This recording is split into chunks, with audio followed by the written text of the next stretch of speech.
What do you do when the bike won't start? You hotwire it.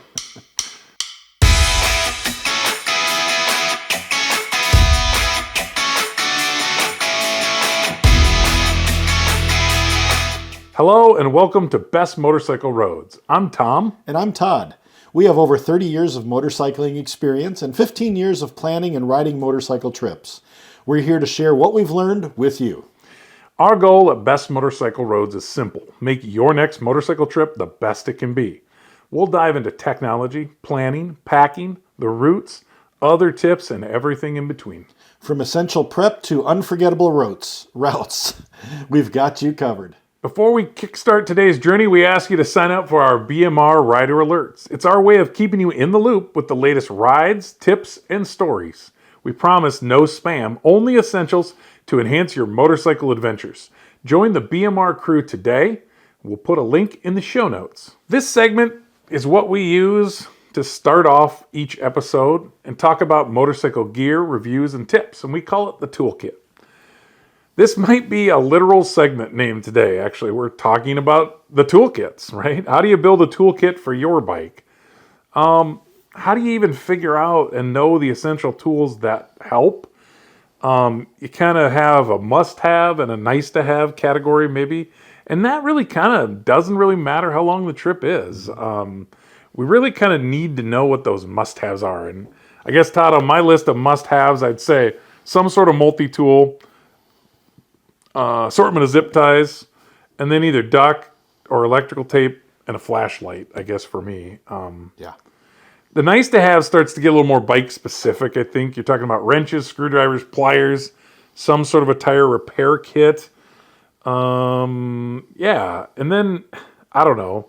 When I think about building the toolkit, I think about when I'm working on the bike here, really paying attention to the tools that I'm using or the literal wrench sizes that I'm using. Mm-hmm. You know, a lot of the modern day bikes have both wrenches and a lot of Allen's bolts that it uses. So you really got to pay attention, I think, because that's kind of when you figure out what you need. Yeah, and I've purchased a set of the cruise tools, and cruise tools you can buy a set specific to whether it's American size or the Japanese bikes. Yep. But those are great sets. They make them in different sizes, but like you said, pay attention to what you're using when you're at home so that when you order a cruise tool set, you get the right one, the one that has everything you're going to need.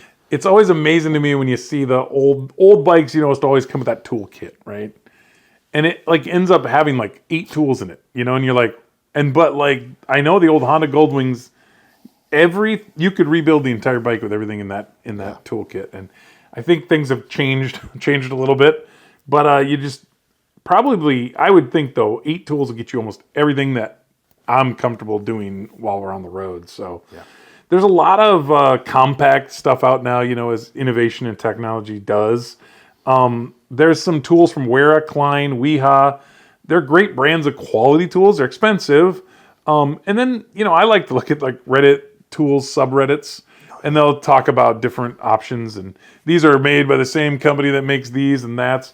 I don't know. I think you really just got to learn to see what you need, what you have, and what you're using.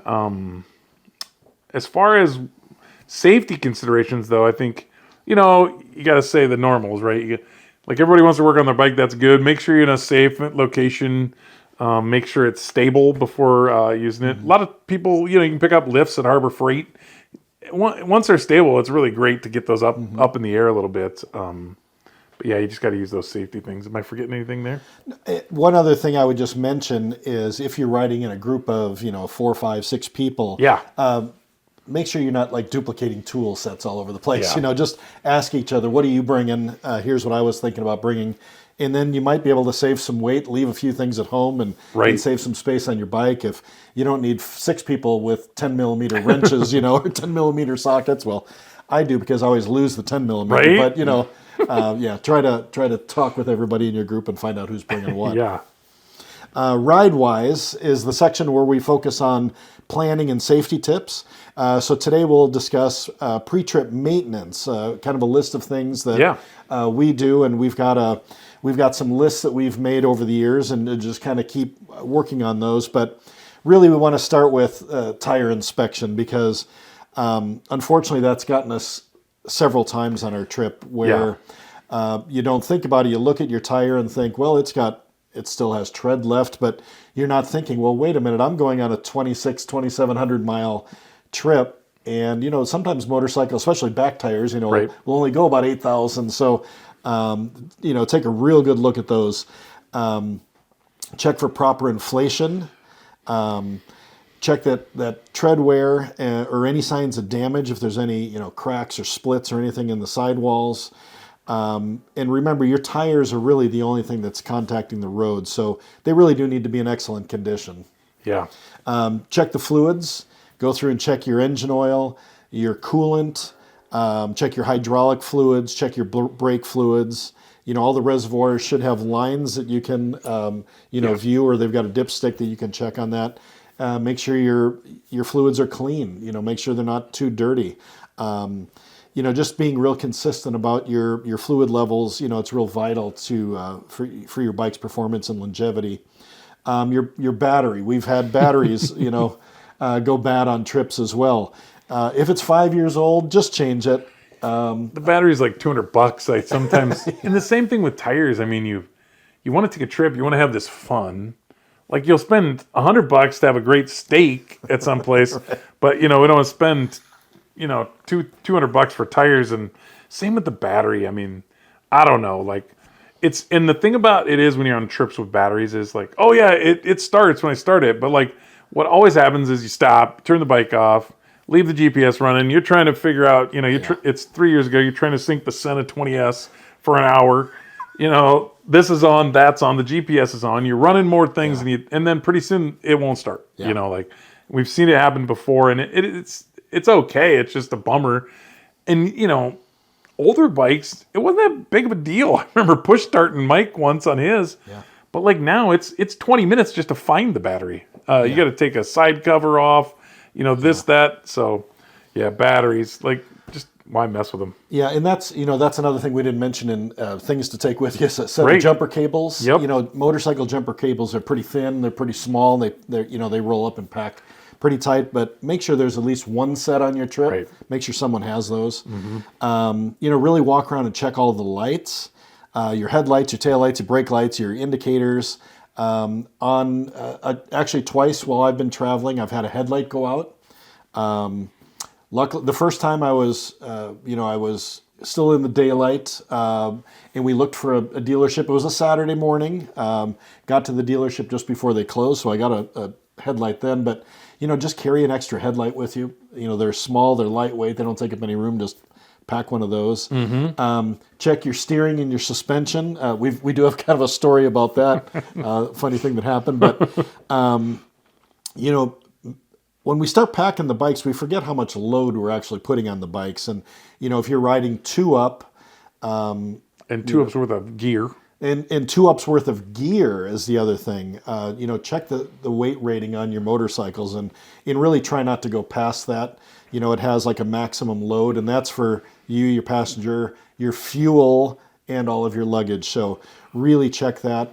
And if you're like Tom and you buy a whole bunch of accessories the night before we go on a trip, right, and start bolting all this stuff on and strapping it on, get out and ride a little bit, because what happens is as soon as you get out in that highway speed, the wind starts hitting everything, it starts rattling, and all those new mirrors you just put on start falling off and getting loose. So, make sure you have a chance to ride your bike if you've added some accessories, to make sure they're on there real solid, and you're not getting vibrations, you're not getting weird winds and things like that. Driving for 2 hours on the interstate, there's a lot of force on some of those pieces. So we've got a list that we've started for pre-trip inspection. We've got that on bestmotorcycleroads.com. We'll put a link in the show notes. It's just something to check off and just make sure you think about all those things. So. The next segment is what we call Mile Marker. It's where we get to talk about the stories that kind of reiterate some of these things. You said we've had several trips, 3 trips where we had tire issues. Yeah. It seems silly, but the first time it was actually a solo run on the west side of Iowa, between on the on the east side of Missouri River is something that's really cool. I don't think you've been there yet, but it's Los Hills. And it's wild, man. Hills made, so you think of the desert and how all the sand dunes get made. Yeah. It's the same thing, except it's made with black dirt. So you're just riding along these roads, and it just looks like a cliff face, like like the edge of a mountain, but it's dirt. Huh. It's the craziest thing. I would highly recommend if you're in the area to take it. If you're heading east towards Omaha, you get to the Missouri River, head north, and we'll throw a map on there. But it's pretty crazy. I mean, it's neat to see. But I was running all day. I was parked at night. I stopped at a hotel to stay overnight. I was getting the last bag off the bike, and I looked at the tire, and sure as shooting, steel belt showing. Oh. So I was a ways away. I ended up, luckily, I called my brother-in-law. He came over and picked me up. He happened to have an extra tire in his garage. We changed it the next day, and it was good. But, I don't know what I was thinking. I wasn't thinking. I wasn't really paying attention. I'm sure that it wasn't showing belt when I left, but it was a 400-mile day, and it was, so it just kind of ruined the trip. I ended up having to get, help, and that's just not fun. Yeah. It ends a day not well, and Yeah. it could end it really well if I wouldn't have noticed it right the next day. Yeah. So, and I remember just a little more recently, we were on a trip and we were down in the Nashville area, and actually before we left, we kind of noticed on one of our friends' bikes, Mike, that his back tire was sketch. It was a little sketch. It was kind of at the end of its life. It had, kind of a bare spot, and we thought, well, Mike, are you sure? No, it's fine. I haven't had it on there that long, but, Right. Not, again, back tires on motorcycles don't last that long, but, Right. we got riding down the Nashville area and all those great roads down there, and it was, and then it started raining on us, so got out our rain gear and we were riding in rain, and pretty soon we kind of pulled into this town. We were riding slow, and there's puddles in the road, and one of the guys looked at Mike's tire. He says, "I think Mike's back tire is low," and I looked and I thought, no, he's sitting in a puddle. Right. That's just the puddle making it look like that. Well, at the very next stop sign, we rode up next to him, and sure enough, his tire was nearly flat. So luckily we were close to a hotel parking lot, and pulled in there, and again, it was on maybe a Saturday. I can't remember what day it was, but we had to start calling around for tires, and you would think Nashville, right? Yeah, big city. Big city. We had a heck of a time trying to find a tire. I don't know if we ended up having to have one shipped in, but it took us a whole nother day of downtime. We didn't get to ride the next day because we were waiting for the tire to be changed, but the good news was it rained that whole day, so we were inside, didn't have to ride in rain that whole day. But kind of it messed up the trip a little bit, and just one of those things that had we been a little more diligent, we could have just said, look, let's just change the tire before we go, and, Right. So we don't have trouble. Well, and then, the thing that didn't happen, which was good, was, accident, right? I mean, that will end the trip real quick. Yeah. So, yeah. I mean, some of the good things about Nashville, though, you guys didn't you hit an Airbnb? Was that, you kind of did a stay where you did Airbnb and then Cloverleaf? It was a VRBO. Okay, VRBO, kind yeah. of the same thing, but we use that as our central place to stay. We hub, and we unpacked all of our luggage, so that was nice and lightened up the bikes. And then we just made big Cloverleaf rides out from Nashville every day. And so that was great. So during that rain day, we were at least at our home hub, and but it was nice. I mean, we went out to Tail of the Dragon, and did some of that kind of stuff. So That's awesome. It was great. Other roads near Nashville, I know that we've rode that on rode into Nashville on that Natchez Trace Parkway. Oh, yeah. That's quite a road.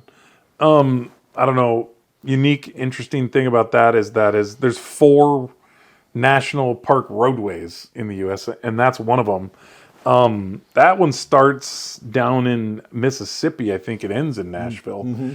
That was an interesting road. I'd like to do that again sometime too. But that one starts as it's kind of one of the old American roadways.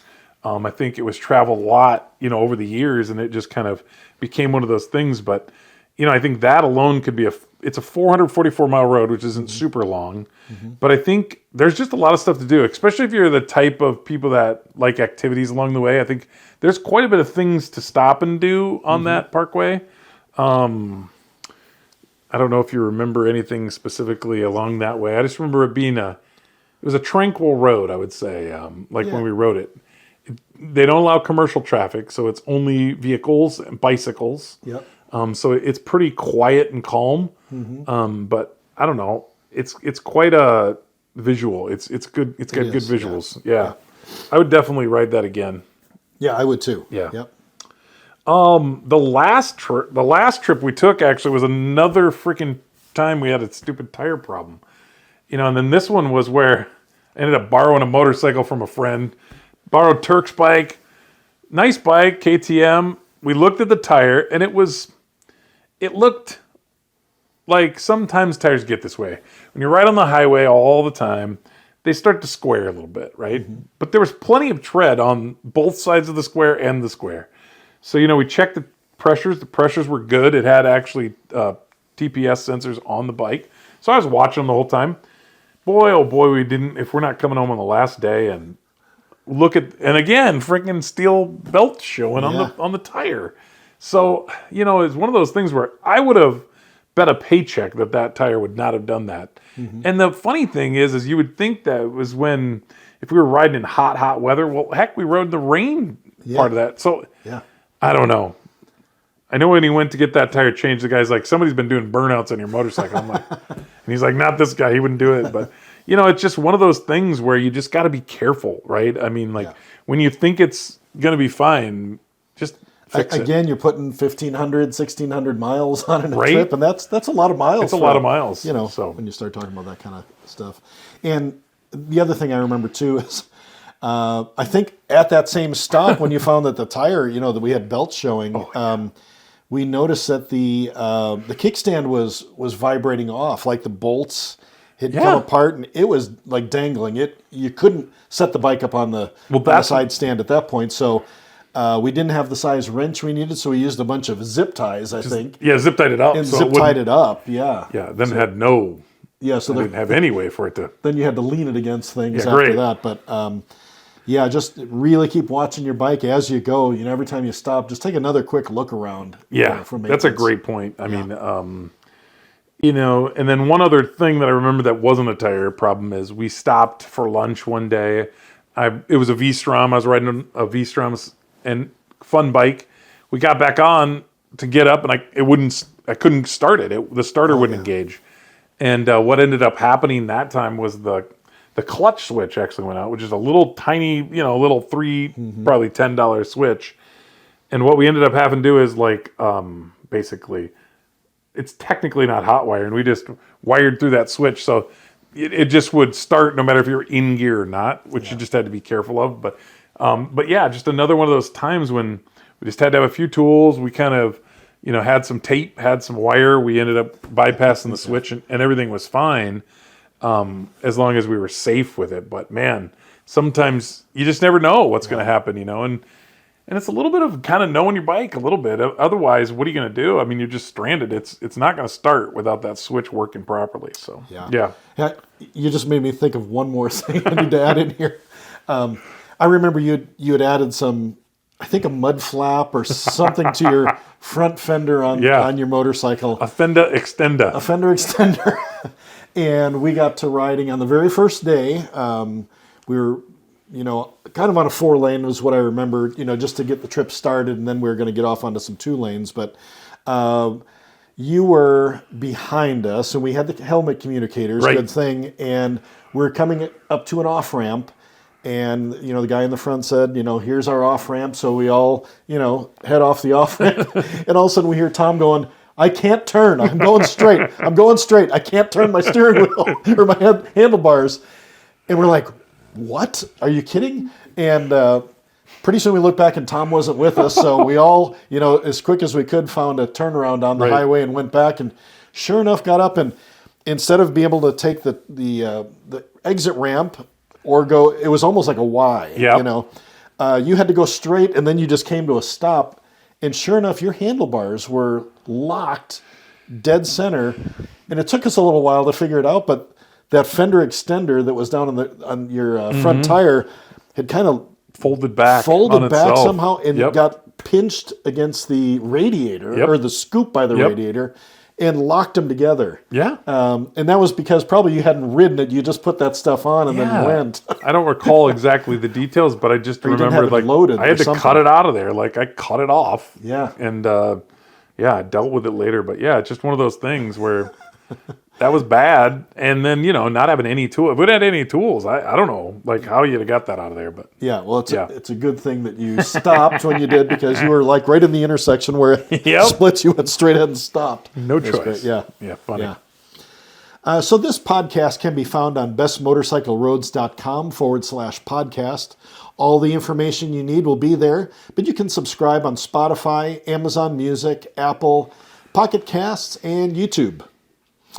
Roadside Q&A. In this segment, we'll be looking to answer your questions, take any suggestions you have for topics, and then we'll provide our insights and advice based on our years of planning trips and our riding experiences. Yeah, you can use the Contact Us form on Best Motorcycle Roads and submit those, and we'll get them right into the queue. So the closing segment is just kind of lets us reflect on the podcast. We call it the last mile. Todd, what do you got from today? I really think just when you're talking about tools, talk to each other. Don't duplicate a bunch of tools. Decide who can bring which things. There's no need for that extra weight and that extra room on your bike. So that's kind of a big one for me. I agree.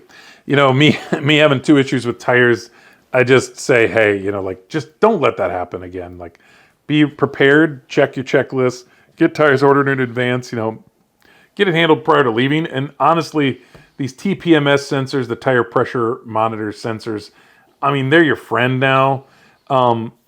My opinion is many of the tire issues are caused by the incorrect inflation rates, especially like when you were talking about putting that load on there, all that stuff.